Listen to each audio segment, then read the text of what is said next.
Tá ao vivo. Aqui dá para ver se tem alguém?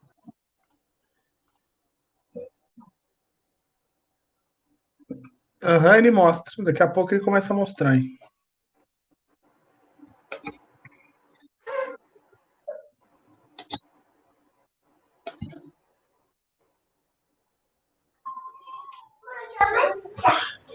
É melhor que a luz acesa. Parece que piorou. Aê.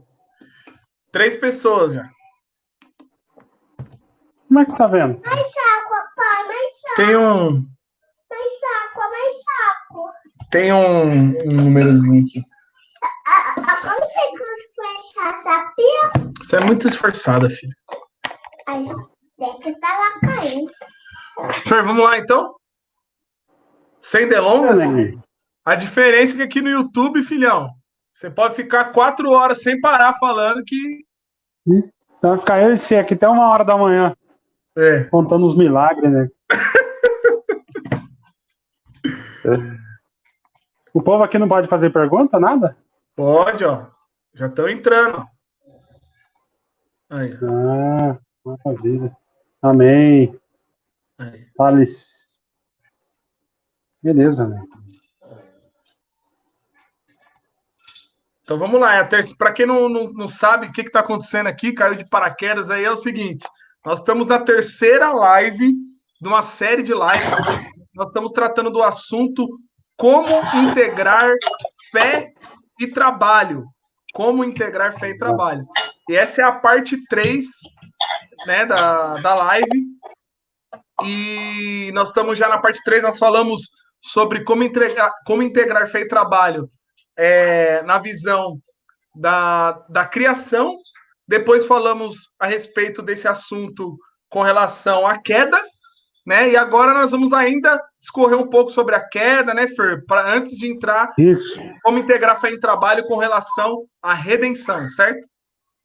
Perfeito, né? Sempre lembrando, Joel, que nós estamos falando de um livro, né? Olha o Jamilci. O livro do Tim Keller, né? Como integrar fé e trabalho. Claro que nessa conversa nossa, né, Joel? Nós estamos assim, nós pegamos um assunto e começa a mergulhar dentro dele e tal. Então, vai ter vários assuntos aí que a gente está se aprofundando um pouco mais, né? Sim. Exatamente. Quando nós falamos sobre integrar fé e trabalho, nós estamos falando do trabalho aqui secular, o nosso trabalho dia a dia, seja o profissional, seja no lar. Nós estamos falando que existem 3 aspectos do trabalho. Existe o trabalho no aspecto da criação, ou seja, o trabalho é algo que veio de Deus, ele é uma maldição, né? E nós vimos na introdução que não, o trabalho esteve no coração de Deus. O trabalho faz parte do caráter de Deus. Jesus vai dizer em João que ele trabalha, e o pai dele também trabalha até agora. Todo o trabalho da criação de Deus, toda a criação é um trabalho de Deus por amor. É diferente de todas as outras cosmovisões que diz que o trabalho é fruto de uma guerra dos deuses ou algo parecido. No Gênesis, não é. O trabalho nasce da mão de um artista, é Deus trabalhando para a sua própria glória, para o seu próprio deleite. E quando ele termina o trabalho, ele vai dizer, ficou bom. Tudo isso é muito bom. Então o trabalho ele está antes da criação do homem, né? Na criação você vai ver o trabalho. Então, a primeira coisa que derruba aqui é que o trabalho é uma maldição, ou que o trabalho ele é um mal necessário. Não, o trabalho faz parte da essência de Deus, o trabalho faz parte do caráter de Deus. E quando Deus termina todo o seu trabalho, você percebe que ele deixa em oculto um potencial a ser explorado, que só pode ser explorado através do trabalho do homem. E Deus designa o homem para trabalhar antes da queda. Antes da queda, o homem cuidava do jardim. ele dominava sobre toda a criação, e isso é trabalho. Então, nós falamos bastante sobre o trabalho na visão da criação. Mas a história não parou por aí, né, Joel? Infelizmente, ela não parou por aí. Acontece um evento, e nós vamos ler isso agora, em Gênesis capítulo 3. Acontece um evento, né? Eu estou deixando falar, o meu microfone desativado quando você fala, né? Para poder ficar mais fluido e tal. E aí, quando eu for falar, eu faço um gesto aqui e você me libera. Beleza, Joel. Então vai dizer aqui em Gênesis 3, 16 ao 19. E a mulher disse, Deus dizendo à mulher, multiplicarei sobremodo o sofrimento da tua gravidez. Em meio de dores, dará à luz filhos. O teu desejo será para o teu marido, e ele te governará. E a Adão, Deus disse, visto que atendeste à voz da tua mulher e comeste da árvore que eu te ordenei para não comer, maldita é a terra por tua causa. Olha aqui, o trabalho é o primeiro que vai receber a sentença aqui, Joel, que interessante. Em fadigas obterá dela o sustento durante os dias da tua vida. Trabalho. O trabalho agora, ele tem fadiga. Ela produzirá também cardos e abrolho, e tu comerás da erva do campo. Olha, está vendo esses dois? Você vai comer da erva do campo, mas o próprio campo vai produzir espinhos, vai produzir abrolhos, vai produzir cardos. Amém, Bruna? Entende, Joel? Então, o campo que te abençoa, esse mesmo campo vai produzir espinho, vai produzir cardos, e a partir da queda, tudo... Nós vamos falar sobre isso, Joel, só não me deixa esquecer, eu não sei se hoje... Tudo foi tocado pelo pecado. Não existe uma parte da criação que foi tocado mais ou menos do que outra parte. E por que eu estou sendo enfático em dizer isso? Porque dessa compreensão, se você não entender isso, você pode gerar um problema gravíssimo quando você acha que algo é mais santo do que outro, ou algo é mais pecaminoso do que outro. Nós vamos falar muito sobre isso. Você vai ver, por exemplo, nas próprias igrejas, o reflexo disso. Pessoas que acreditam que o lado emocional é mais santo do que o lado racional, por exemplo. Se eu sentir, isso é Deus. Por quê? Porque parece que as minhas emoções não foram tocadas pelo pecado. Se eu chorei, se eu arrepiei, então é Deus. Aí quando você usa só o lado racional, não, mas isso aí é a letra mata. Existe o outro extremo também, que acredita que é a razão, tudo é a razão. Não acredite nas suas emoções, as emoções ela é completamente má, tudo tem que ser verificado com a razão. Porque você acredita que um lado é negro e o outro lado é branco, ou que uma parte da criação ou alguma parte do ser humano, alguma parte do mundo foi menos tocada pelo pecado do que o outro. É por isso que surge, por exemplo, nós vamos falar sobre isso, eu não vou me enrolar muito nisso aqui, mas um exemplo só de passagem. Acreditar que o problema do mundo é o capitalismo. Então você está dizendo que o problema do mundo é os ricos opressores. E a vítima é os pobres. O que você está por trás disso tem uma ideia de que os ricos são os maus e os pobres são os bonzinhos. E quando você vai para a história da humanidade, você vira quando os pobres entrou no poder, o desastre que foi, porque não existe isso. Tudo foi igualmente tocado pelo pecado e o trabalho ele não ficou de fora. O trabalho foi também, na mesma proporção, amém, meu Felipe Morales, tocado pelo pecado, né? Então, nós vemos o... Pois não, Joãozinho? Eu tomei nota aqui, né? E eu tô como eu tô no computador aqui, eu anotei no bloco de notas que tudo foi tocado pelo pecado, e depois a gente pode falar mais sobre isso mais para frente, né? Porque eu mesmo nunca tinha ouvido falar sobre isso, Muito interessante, porque até na palavra de Deus fala que tem uma remissão para a terra também, né? Porque ela também foi tocada pelo isso. Na redenção, nós vamos falar sobre isso. Também, da mesma forma, tudo será restaurado. Entendeu, nego? Mas beleza. Perfeito, então, pode seguir. Nós vamos falar sobre isso. Eu sei que é um assunto gostoso de falar, de nós discutir, nós vamos falar sobre ele. Porque você vai ver que todas as ideias do mundo vai nascer disso. O problema é os desejos não reprimidos. O problema é a falta de imoralidade dos homens e tal, e aquela coisa. E não é. Tudo foi igualmente tocado pelo pecado, e não tem um terreno aqui que você pisa e fala, isso aqui é bom. Se o mundo for dominado por isso aqui, então nós chegamos no paraíso, né? Isso você vai ver, nós vamos ver que a maioria das ideologias do mundo parte desse princípio. A Bíblia não.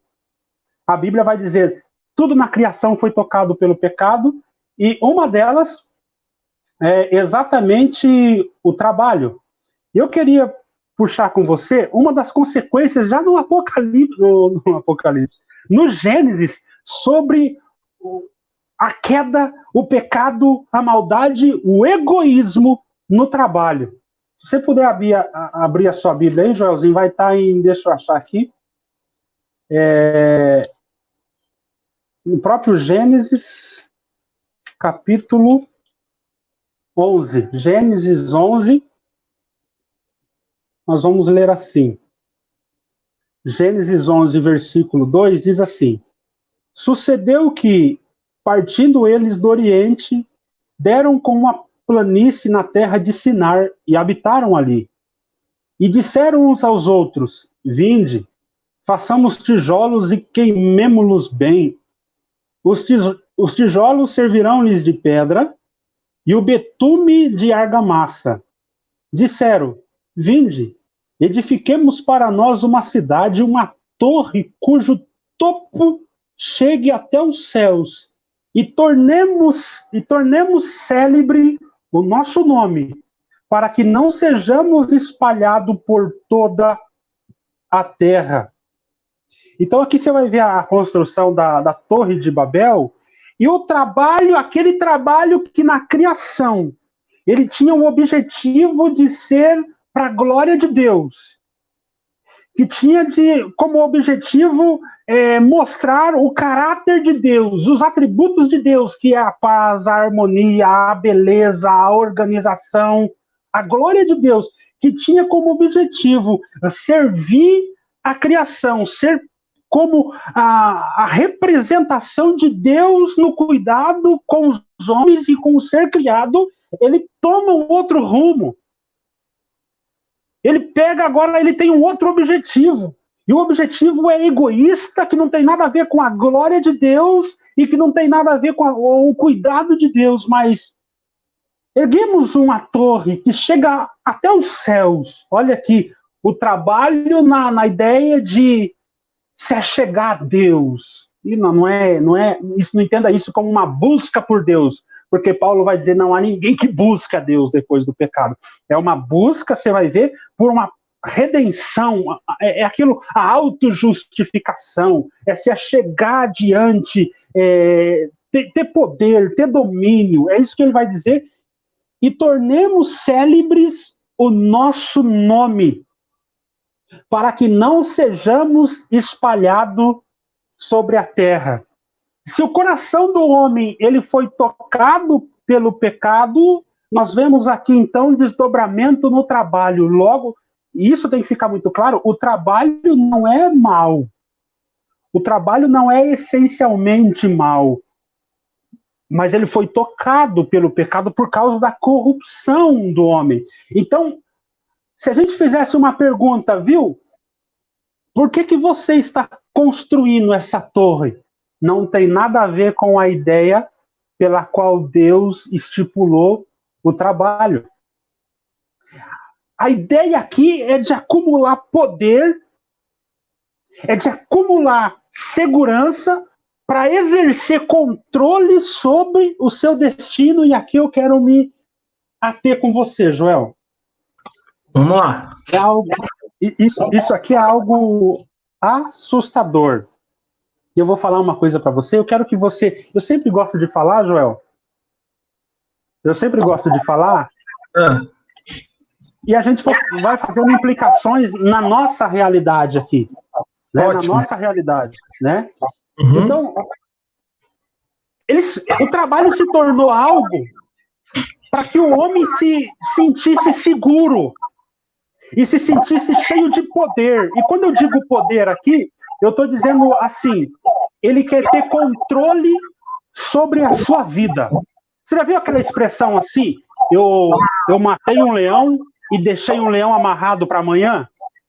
Um bom funcionário é aquele que mata o leão e deixa o outro amarrado para outro dia. E isso, o significado aqui, Joel, é assustador porque isso está impregnado no meio cristão, no meio do cristianismo, e isso é a causa de toda sorte de ansiedade. Ansiedade, o que é ansiedade? É você olhar para o futuro e dizer, Deus vai errar. Isso é ansiedade.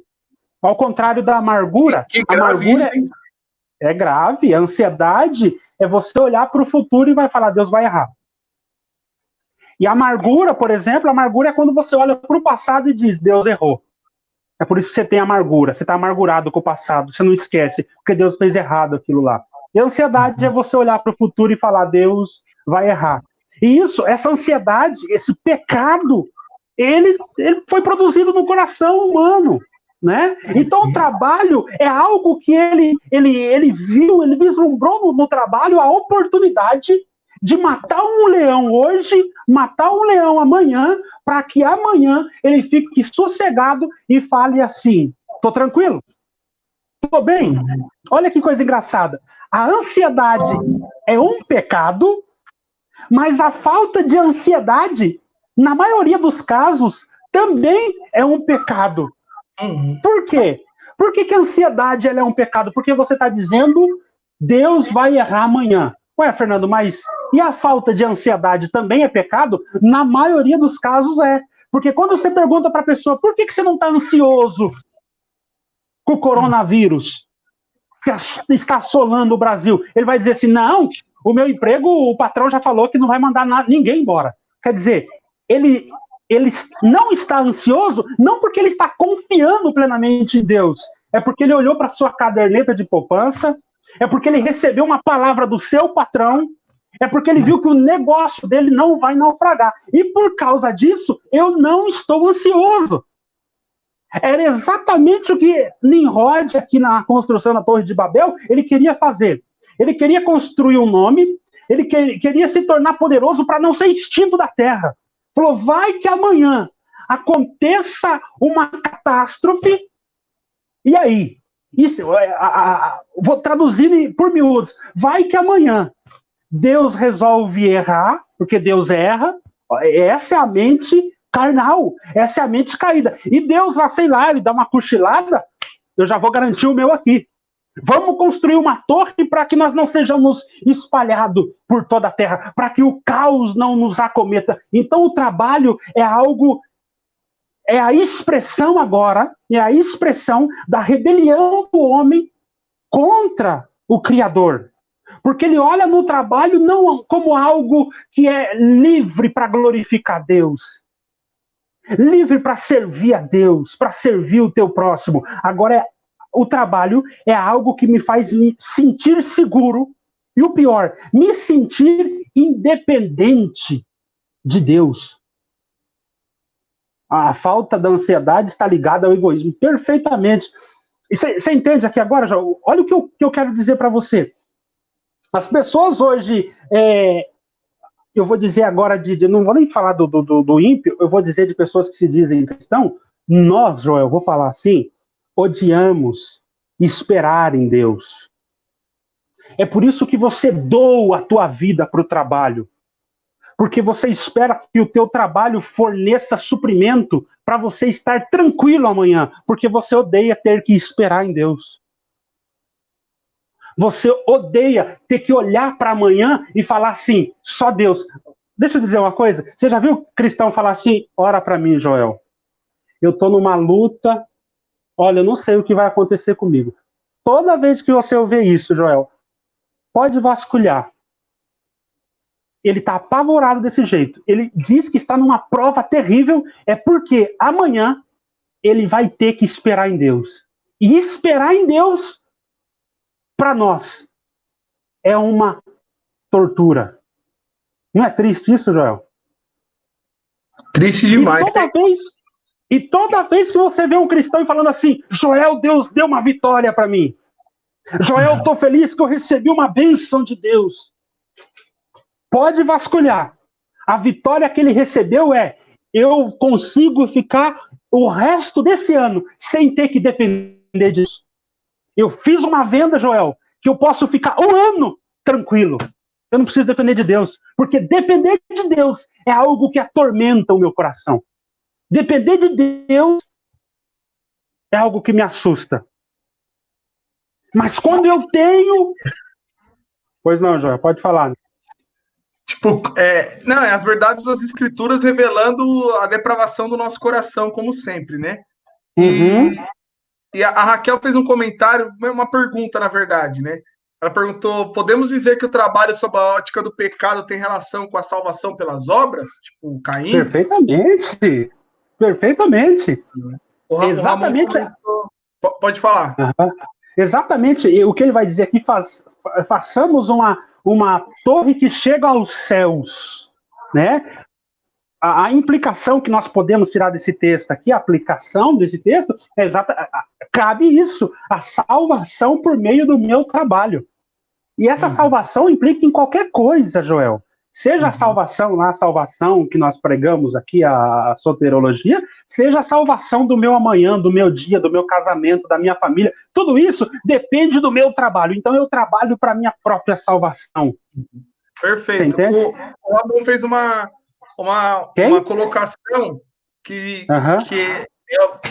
eu vou colocar aqui, era um pouco delicada, vamos entender. Falou, acredito que a ansiedade gera pecado, mas ela em si não há base bíblica para falarmos que a mesma é pecado.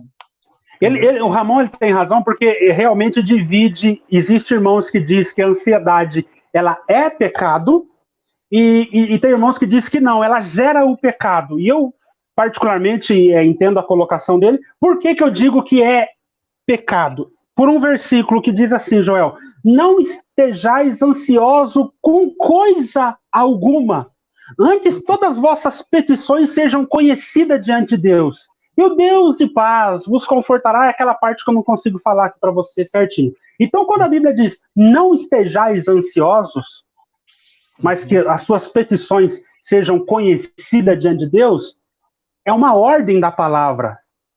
É uma ordem. Você compreende comigo que é, Joel, não esteja ansioso com coisa alguma. É uma ordem da palavra? Não é a mesma ordem de eu dizer, vós filhos, sede obediente a vossos pais no Senhor, porque isso é justo. É uma ordem. A ansiedade, ela é a mesma coisa. Não estejais ansiosos com coisa alguma. Quando você está em ansiedade, por isso que eu entendo que a ansiedade ela é pecado, você está contra uma ordem clara das Escrituras. Olha que coisa linda. Mas, Fernando, como é que faz para mim não ficar ansioso? As pessoas vão dizer assim, isso é natural do homem. Claro que é natural. Você é pecador, tudo que é pecado em você é natural depois da queda. É natural eu olhar com cobiça para outra mulher. Várias coisas é natural, velho. Isso não tira a minha culpabilidade, entendeu, né? Então, quando eu digo... em casa com isso, né? O homem se vê sempre como cabeça e não como corpo, né? E exatamente. A gente se vê sempre a expressão da queda. No meio, né? É a expressão da queda. Você deu um grito de independência. Deus, dá licença. Eu vou trabalhar e vou cuidar da minha vida. Então, olha, eu queria achar esse versículo. Se alguém achar aí, por favor, coloque aí para mim falar certinho o versículo, que aqui é chato a gente ficar procurando, né? Mas diz assim, ó, não estejais ansiosos com coisa alguma. Joel, já que nós entramos nesse assunto aqui de ansiedade, está totalmente ligado. Eu vou computador aqui, você vai falando, eu vou digitando. Não, deixa, eu quero que você fique olhando para mim aqui, senão eu perco a comunhão. Deixa o povo... Então, beleza. Deixa o povo procurar aí. Viu? Olha o que vai dizer. Você quer, antes de entrar nesse assunto de cabeça e a gente deixar as perguntas para depois, só responder essa do Rivan? Ah.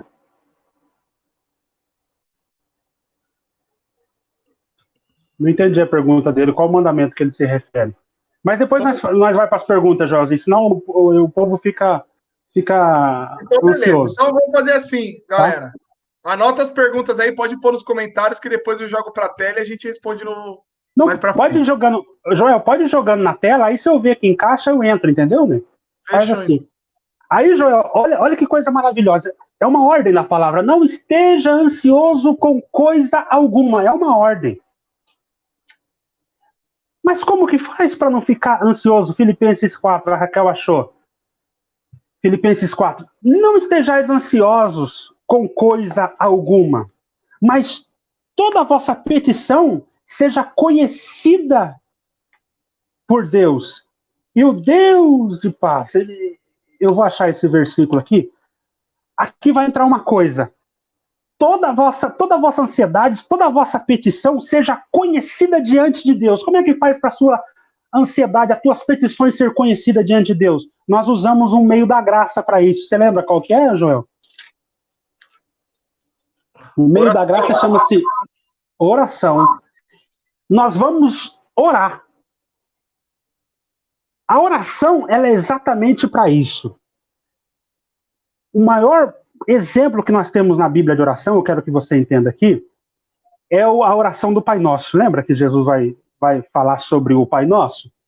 Você vai ver que lá embaixo no começo da oração, ele começa a falar do Pai. Ele não fala de si mesmo, ele começa a falar do Pai. Olha que coisa maravilhosa. Pai Nosso. Primeira coisa que ele quer colocar aqui, Pai, é uma relação de Pai, é graça. Todo mundo que chega diante de Deus com uma relação de trabalho, de mérito, de competência, ele não se achegou diante de Deus. Essa oração, ela, em hipótese alguma, ela é ouvida. Por isso que Jesus vai dizer, antes de falar do Pai Nosso, não pense que é pelo muito falar que vocês serão ouvidos. O que Jesus está querendo dizer não é desempenho. A relação com Deus é graça. É compreender que você é um pecador e que só pode ser salvo por causa da misericórdia. Você só pode ser adotado nessa família santa porque o Pai deu o seu único filho pelos nossos pecados. E nessa relação, esse homem confiante em Deus está na filosofia aristotélica. Essa relação, Joel, do cristão com Deus é graça. É por isso que você vai falar, Pai Nosso. Não é desempenho. É muito verdade que Deus está preocupado com o desempenho. Você concorda comigo? Deus está preocupado com o desempenho, assim como o pai está preocupado com o desempenho do filho. O pai quer que o filho passe de ano. O pai quer que o filho aprenda a andar. O pai está preocupado com o filho se ele está ganhando um bom salário no emprego, se ele está conseguindo vender. O pai está preocupado com o desempenho. Mas a relação do pai com o filho não é desempenho. Se o teu desempenho for ruim, o teu pai não te manda embora. Ou o contrário do seu patrão. O seu patrão pode ir na tua casa, comer com você, jantar com você, ser o seu amigão. Mas se um dia o teu rendimento cair, você vai ser mandado embora. E essa relação vai se acabar.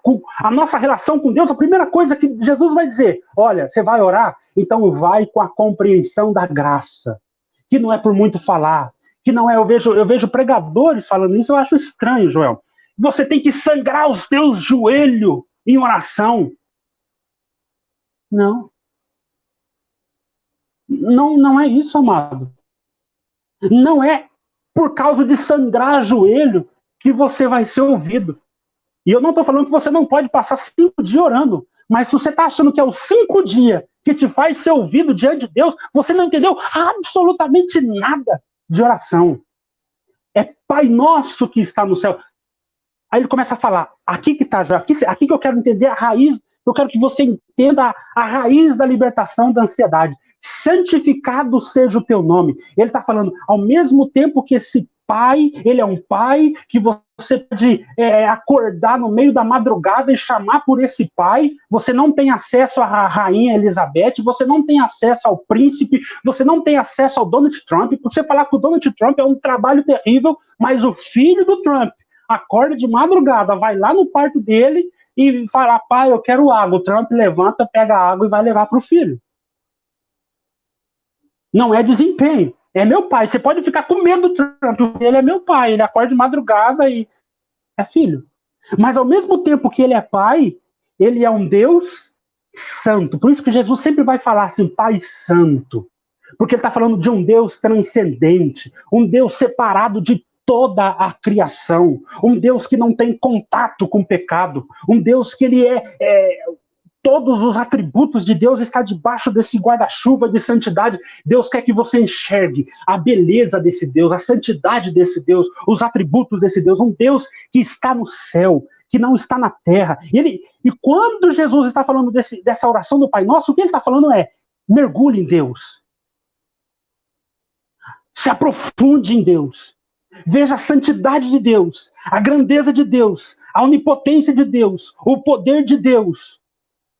Tudo que Deus fez e tudo que Deus faz. A obra de Deus em Cristo. E quando você começar a se mergulhar em Deus, você vai perceber o tamanho que Ele é, a potência que Ele é, a santidade que Ele é. E você vai começar a reconhecer a tua insignificância, a tua miséria, o teu pecado, a tua inabilidade. E isso vai gerar dentro de você um descanso, uma alegria, uma confiança tão grande que você vai continuar a oração dizendo assim, seja feita a tua vontade. Eu estou tão descansado, Senhor, porque agora eu comecei a orar. Eu comecei a entender que você é pai. Eu entendi a relação de graça. Eu fui salvo por graça. Não tem mérito, não tem trabalho meu, não tem nada meu. Eu estava morto, em pecado, em delito. E uma oração é aprofundar nessas verdades. E você começa a compreender, tu é tão santo, tu é puro de olhos, tu não pode contemplar o mal. Mas mesmo assim tu enviou o teu filho, que tomou o meu lugar, morreu no meu lugar. Cobriu-me com a justiça do teu filho, e agora me colocou nos teus tabernáculos, rasgou o véu do templo, e eu tenho parte. O Senhor não se envergonha de me chamar de filho. Que coisa santa. Isso vai te dando um conforto, uma alegria tão grande, que você fala, Senhor, eu desisto de mim mesmo. Até hoje eu achei que os meus planos eram melhor, que do meu jeito seria melhor. Eu cobrei do Senhor isso, eu falei para o Senhor fazer daquele jeito. Eu estava ansioso, preocupado o que vai ser do meu trabalho, o que vai ser do Brasil, o que vai ser dessa peste que toma conta do Brasil. Mas agora eu posso, olhando para a graça, olhando para o que o Senhor está no céu, é transcendente, é onipotente, olhando para a tua santidade, eu digo, seja feita a tua vontade. Eu estou descansado na tua vontade. Eu compreendi que a tua vontade é perfeita. A tua vontade ela é boa. E agora eu vou dizer uma coisa. E o pão nosso de cada dia nos dai hoje. O que Jesus está dizendo aqui nessa oração, um crente que mergulhou nessas verdades, ele não está matando um leão para deixar preso para amanhã. Ele está dizendo, o pão nosso de cada dia nos dá hoje. Sabe o que significa essa oração? Eu vou traduzir essa oração para você entender, Joel. Me ajuda, Senhor, a depender somente de Ti. Ajuda eu a entender que amanhã eu dependo do Senhor. Eu dependo do Senhor para tudo, mas eu não enxergo isso. Eu quero fazer que nem Nimrod, construir com o meu trabalho, achar que o meu trabalho é que traz o pão na minha mesa. É por isso que eu estou ansioso. É por isso que eu estou irritado. Aí o apóstolo Paulo vai dizer, seja... Tá em Filipenses, alguém falou aí, tá? Não, 4:6. 4:6. Só deixa eu terminar aqui, João. Não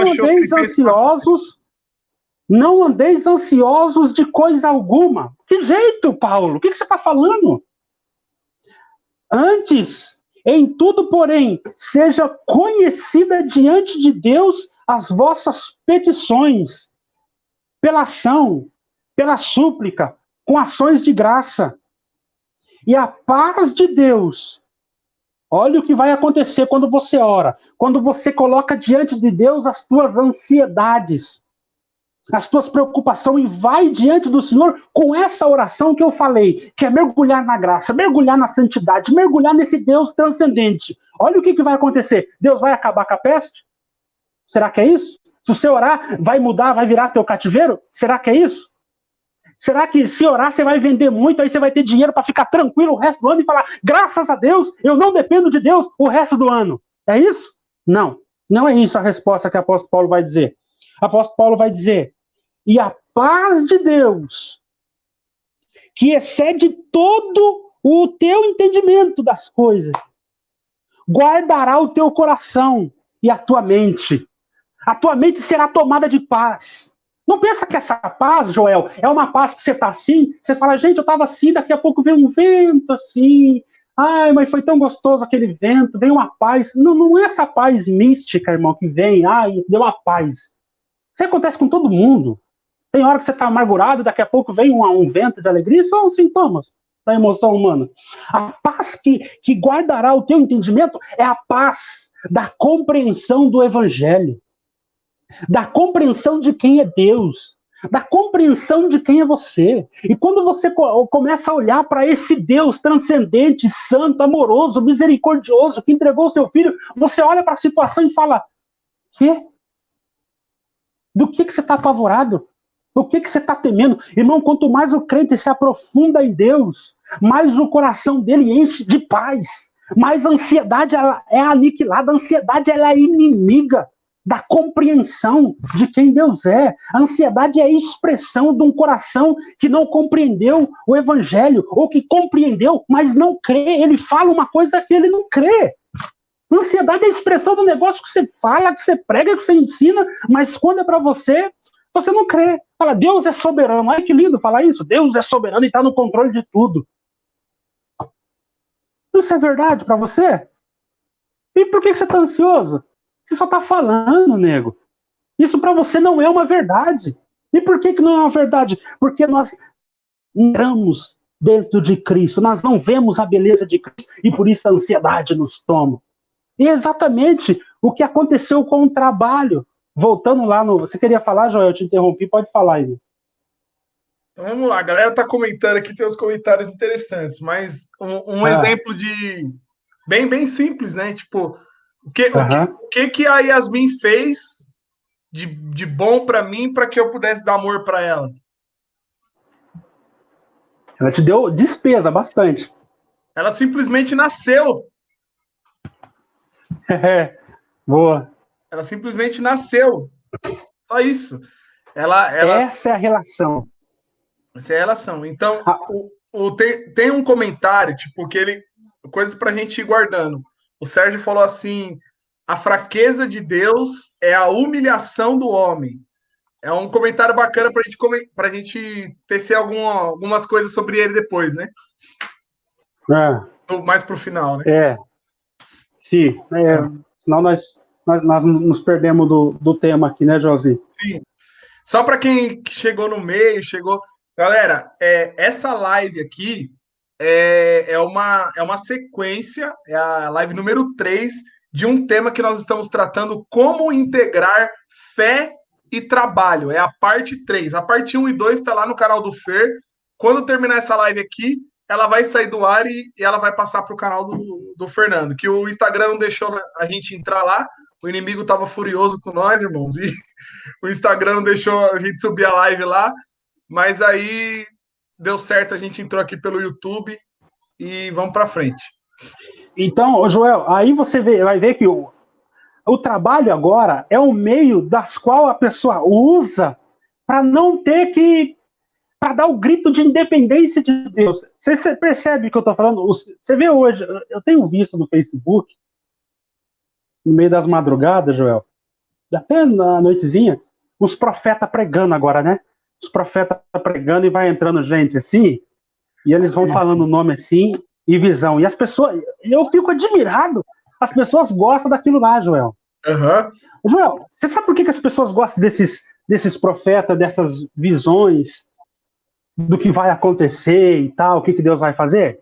É exatamente isso, a expressão da rebelião do coração delas. Elas odeiam ter que esperar em Deus. Elas odeiam olhar para o futuro e não saber o que vai acontecer. Um dos refúgios é o tal de buscar as visões, buscar as profecias, buscar a palavra lá que eles falam, buscar algo, o que vai acontecer amanhã. O trabalho, ele se tornou isso, uma maneira de você trabalhar, ajuntar tesouro, ajuntar riqueza e falar assim, Deus, eu estou livre de você.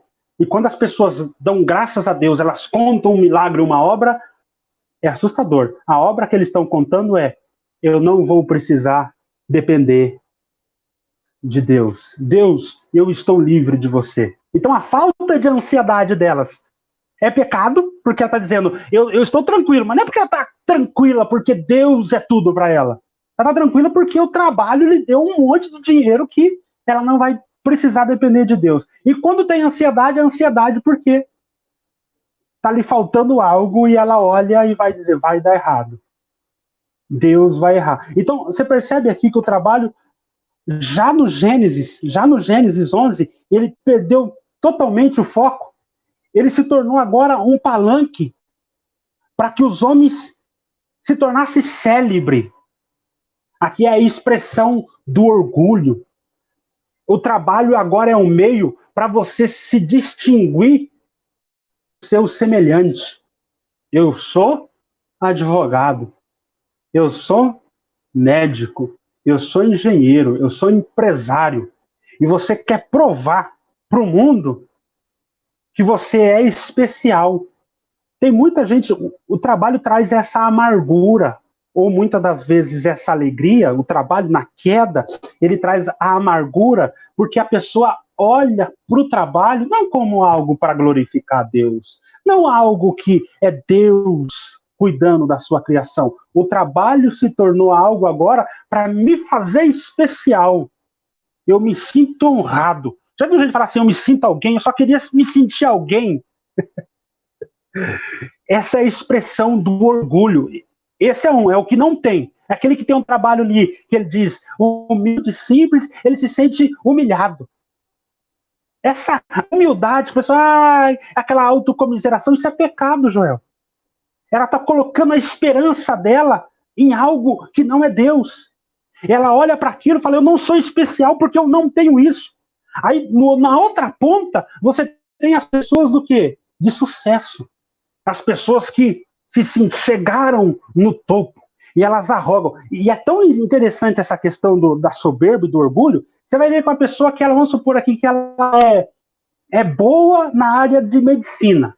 É top de medicina. Ela manja muito de medicina. Ela se encheu tanto desse sentimento de que ela é superior, que ela acha que ela domina todos os assuntos da vida como ela domina medicina.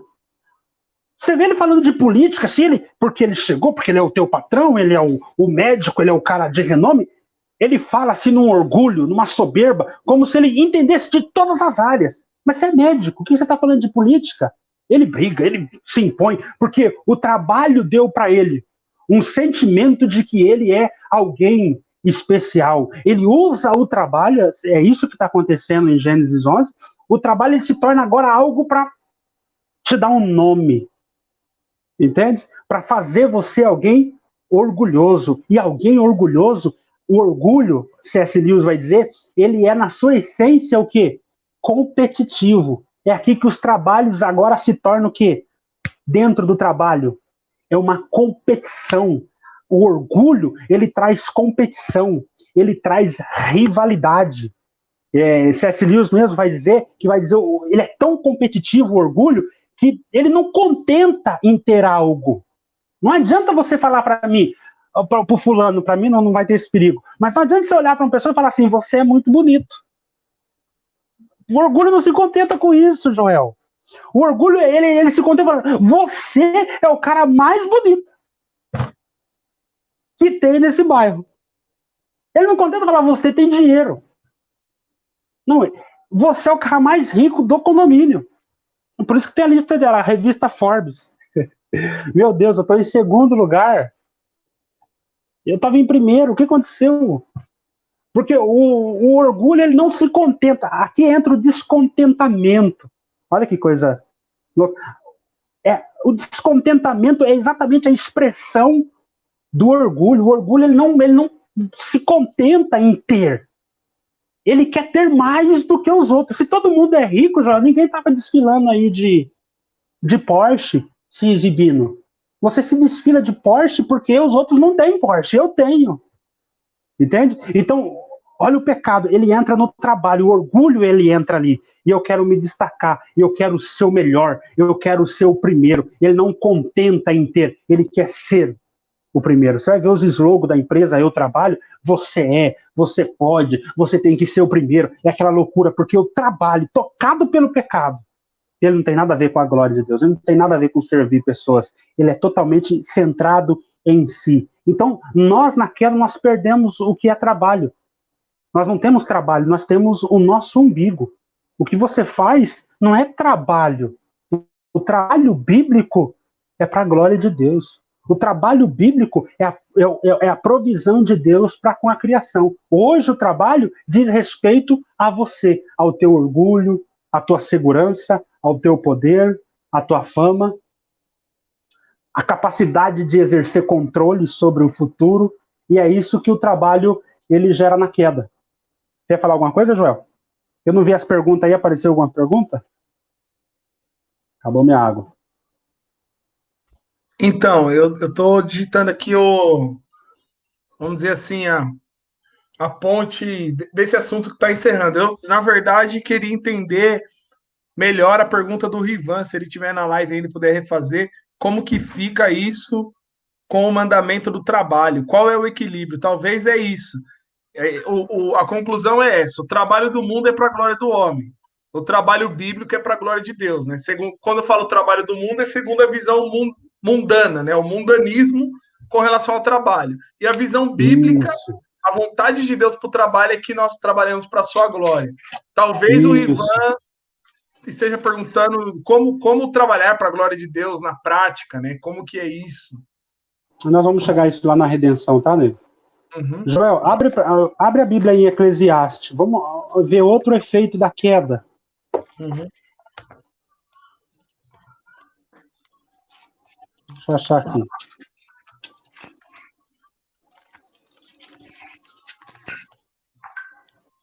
Eclesiastes, qual? É 2:17.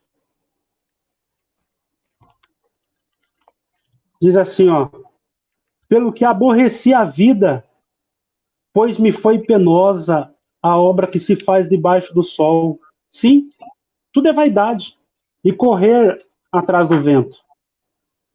Também aborreci todo o meu trabalho com que me afadiguei debaixo do sol, visto que o seu ganho eu havia de deixar a quem viesse depois de mim.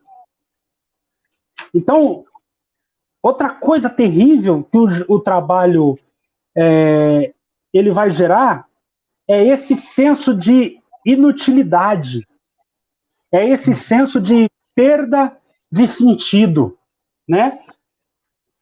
O Eclesiastes é muito interessante você entender o livro de Eclesiastes, porque se você lê Eclesiastes assim meio sem olhar todas as escrituras,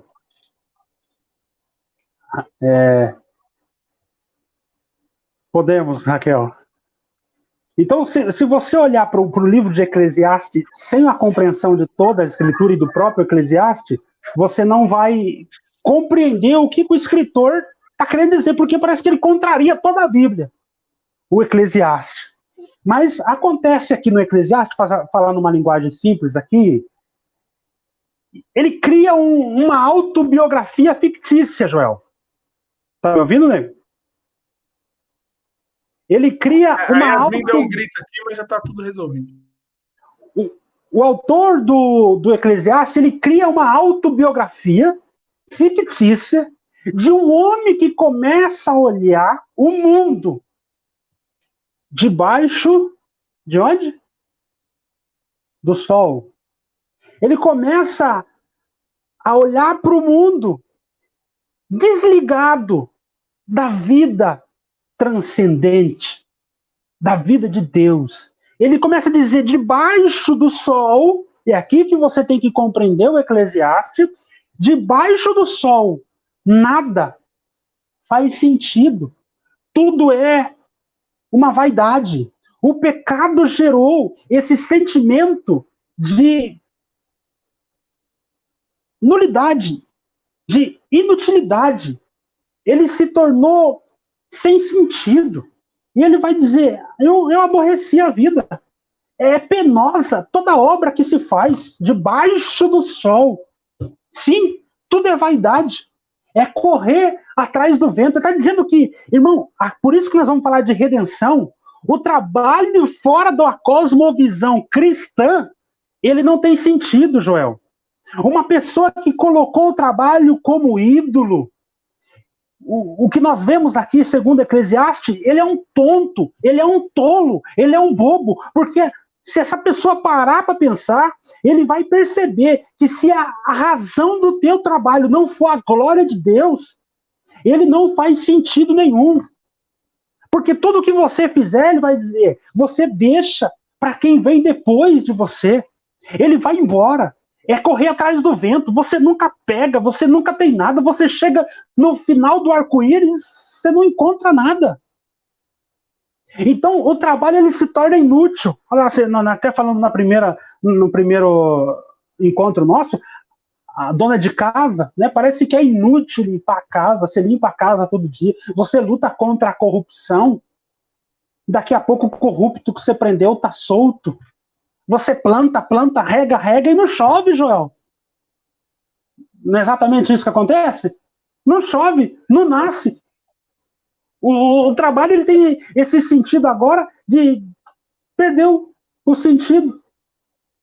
No versículo vai dizer: e quem pode dizer se será sábio o estudo, aquele que ficou com tudo que você fez?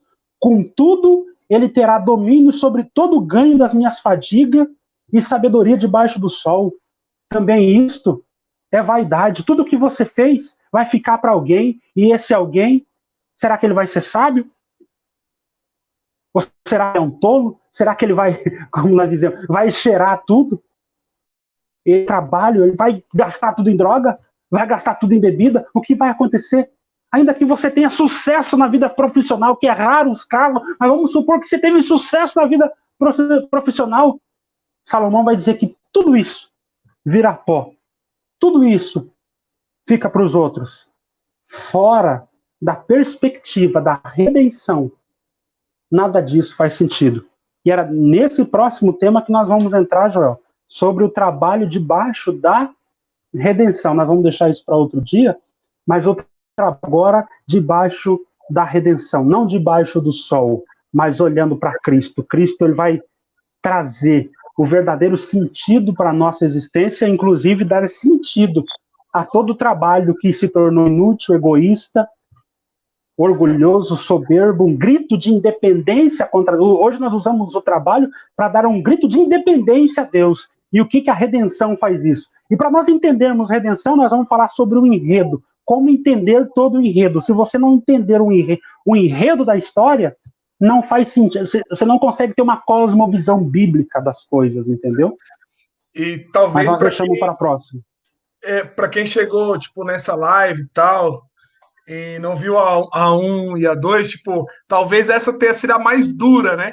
Das duas, porque a gente chega aqui no final, 53 minutos de live, de maneira que todo o nosso pecado exposto, nosso coração dilacerado, né? Nosso pecado no telhado, e agora, né? O que acontece? O que eu tenho que fazer? Tipo, eu tô perdido, eu tô acabado, né? Tipo, essa é a situação, mas no caso, na live 4, a parte 4, nós vamos falar sobre o trabalho sobre a ótica da redenção, certo, Fer? Isso, perfeito. Beleza. Então, assim, nós podemos responder algumas perguntas, falar em cima de alguns comentários, porque a gente tem 6 minutos. O que você acha? Pode, né? Se tiver algumas perguntas aí no tema, né? Dá pra gente conversar. Tá. Vamos lá. A Raquel falou, e também que todo homem come e bebe e goze do bem de todo o seu trabalho. Isso é um dom de Deus. Podem comentar? Eclesiastes 3,13. Nego, Vai ser falado isso, né, na próxima, né? Vai. Dá para puxar essa pergunta dela, depois eu pego com ela aqui no particular, para tentar encaixar na redenção. Uhum. Beleza. Deixa eu ver aqui, mais pergunta. O Sérgio pediu para comentar. O Sérgio, ele é um amigo nosso aqui de Santa Catarina, um irmão. E ele pediu para comentar, se possível. A gente falou isso na live 1 e 2, mas se der para dar uma passada, consegue colocar o entendimento de cada sobre o trabalho vocacional dentro da obra de Deus, viver pela obra. Ele deu aqui uma O que enfatizada. é a obra de Deus que ele está dizendo? Então, como vocês ele é da veem, congregação? como vocês veem essa postura e escolha de um cristão. É que assim, mas eu entendo, pelo que eu conheço ele, que viver pela obra de Deus, talvez ele esteja falando tipo de missão, de viver, por exemplo, como um presbítero ou uma vocação no sentido de um evangelista, etc, entendeu? Ou de um missionário. Então, nós não abordamos esse assunto ainda, Joel, que é sobre vocação. Quando nós estamos falando aqui do trabalho na queda, o trabalho ele é para te dar um nome, para te dar dinheiro, para te dar status, e tudo aí, está tudo ligado ao dinheiro. Não se pergunta muito a tua vocação, não interessa a tua vocação, o negócio é ganhar dinheiro. Você vai ver muito disso, né? Na visão da redenção, o trabalho está muito ligado à vocação, né? Eu só fiquei preocupado com o termo que ele colocou ali, na obra de Deus. O que é obra de Deus? É exatamente o que a gente vem falando nas duas primeiras lives. Todo o trabalho é na obra de Deus. Exatamente. Tá se eu vou falar assim, o pão nosso de cada dia nos dá hoje. Quem dá o pão nosso de cada dia é Deus. Mas através de quem? Do trabalho do lavrador, do trabalho do caminhoneiro. O caminhoneiro está trabalhando na obra de Deus. Então, quando você faz essa dicotomia do secular para o sagrado, você quebrou as verdades da palavra de Deus. Não existe essa dicotomia, entende? Então, quando ele falou trabalhar na obra de Deus, por isso que eu falei, é um irmão da congregação que está dizendo isso, porque costuma-se fazer essa dicotomia. A obra de Deus é a igreja, e aí o serviço secular é o serviço mundano. Não. É exatamente isso que nós queremos derrubar. Todo o trabalho é a obra de Deus na terra. Deus está cuidando da criação através do meu trabalho. Entende, Joel? Então, quando o salmista, obrigado, irmão, que falou que gostou da live, Deus abençoe. Quando nós falamos em Salmo, acho que é 27 ou 127, se Deus não guardar a cidade, vão vigiar o sentinela, irmão, Deus guarda a cidade usando dos sentinelas. O sentinela é Deus trabalhando através de um guarda noturno. Você está entendendo? Então aquilo ali é a obra de Deus, pelo amor de Deus. Agora, o que ele quer dizer, se eu entendi, a obra de Deus é trabalhar na igreja, isso também é um trabalho, mas não é mais santo do que nenhum outro trabalho. Perfeito. Tá é isso que a gente abordou nessa última live, Joel, acho que agora é a última, porque esse negócio está mais comprido do que o Lost. Então nós vamos falar sobre isso, Joel. Irmão, eu vou dizer, pelo amor de Deus, não separem o que é de Deus, a obra de Deus. Eu sou sapateiro, lá o sapateiro do Lutero. Se você é sapateiro, você está trabalhando na obra de Deus. Deus está me vestindo, Deus está me calçando através de um sapateiro. Deus está colocando pão na minha mesa através de um caminhoneiro, de um lavrador. O lavrador está trabalhando na obra de Deus. O que constrói uma casa, o que edifica uma cidade construindo, está edificando, está trabalhando na obra de Deus. O que prega a palavra está trabalhando na obra de Deus. O médico que faz cirurgia no doente está trabalhando na obra de Deus. Tudo isso é o cuidado de Deus. E até um pastor, até um ancião está pregando, está trabalhando na obra de Deus. Se no caso do pastor, se ele está pregando a palavra de Deus, senão ele está trabalhando aí pro diabo, mas aí é outra ala, né, Joel? A maioria dos pregadores é um trabalho para Satanás, não para Deus, mas enfim. Essa é outra live. Tá estourando aí o horário, tá dando 1 hora, mas é isso, né? Basicamente, o entendimento de que Nós geralmente vamos falar separamos, né? nós vamos falar então sobre vocação. O que é o serviço vocacional? Vamos ver se nós entramos um pouco nisso.